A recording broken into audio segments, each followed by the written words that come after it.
Hey guys, so it is Sunday the 22nd of March and I am in Singapore at the moment. I filmed a video maybe midweek, but because of Corona, things change on the daily, if not the hour. As you can probably tell, Kira's packed up and left, and Kira's my roommate, so and I will be leaving in just a few hours to go back to Sydney. It's something that is just insane, like especially as an exchange student. Like I haven't been with my family for 3 months, and I still can't see them when I go back because I have to go into quarantine. But there are just so many things to, I don't know, think about. These past few weeks I haven't uploaded a video because I wasn't even sure if I was going to be in Singapore, if I had to be in quarantine. Just like, it's absolutely insane. And because I'm studying abroad, my family is calling me, the university back home is emailing me, the university here is calling me, and messaging and emailing, and every night we go to sleep and it's literally like, am I going to get an email overnight saying that we need to come home, or that the border's shut and we cannot see our families for the next 12 months. It honestly was one of the scariest weeks ever. I was so anxious because I literally never knew what was going to happen. I'd call my mum one day and just be like, yep, 100% I want to stay in Singapore because they have such good measures here. Really, really good measures. They know what they're doing. They've been doing it for months. Like, we have to take our temperature daily. They've cancelled all public events. It's really, really good. They've been doing this for a long time. And as soon as you get Corona, you have to be isolated away.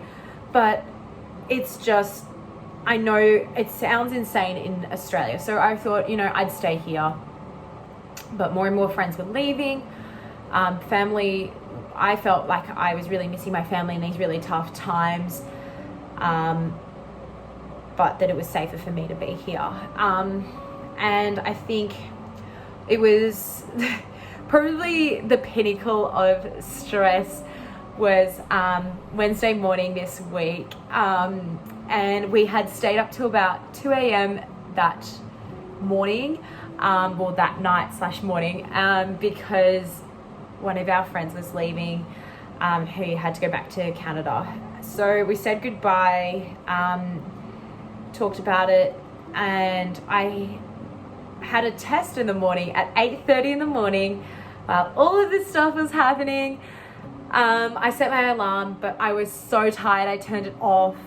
Then Kira woke me up at about 8:15, woke me up and was like, Georgia, your exam is in 15 minutes. You need to get ready and go. And I look at her and I'm like, oh my gosh, thank you so much, Kira. And then she just looks at me and I realize, she's like, I have to go home. The university is forcing me to go home. And I had barely any sleep. I had an exam in 15 minutes. I was still in my pajamas, and my roommate, my pretty much she is my best friend because we've gotten through thick and thin in these past 3 months, and pretty much like a sister to me now. But it was just like, what has my life, like, what has this come to? Like, and then the following afternoon, I think it was on the same day, I got an email saying I have to come home. The government said I have to come home because I am on a scholarship here in Singapore. They have a right to just say, look, because we've sponsored you to come on exchange, we can say no. So I had to book a flight home, and that afternoon I booked a flight for Sunday, which is today. But I think it should be very interesting seeing the different quarantine measures by Singapore and Australia, and seeing how their governments are different in responding to the issue. I honestly hope that I get a flight home today, because they've actually suspended flights from tomorrow onwards, which is insane.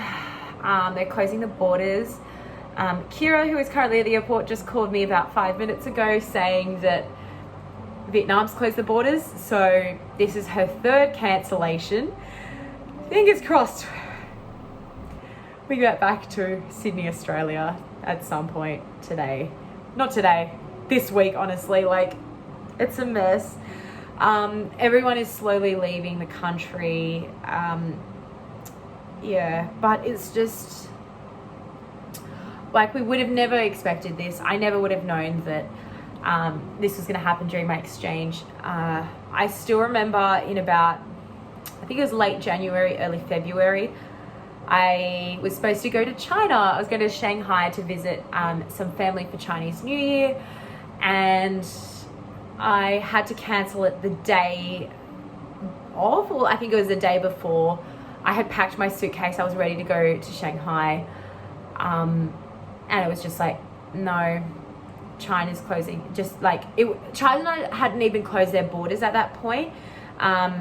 It was, I think Wuhan had it, and I think Wuhan was closing their borders at that point. Only Wuhan. And I was just like, no, I want to go to China. I want to go. I've always wanted to go to Shanghai. I wanted to visit family there, and I was so excited.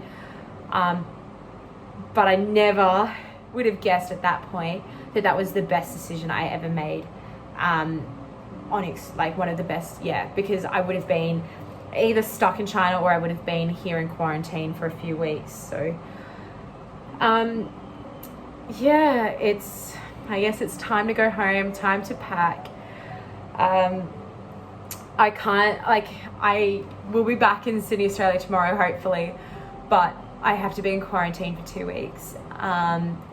Thankfully, I guess I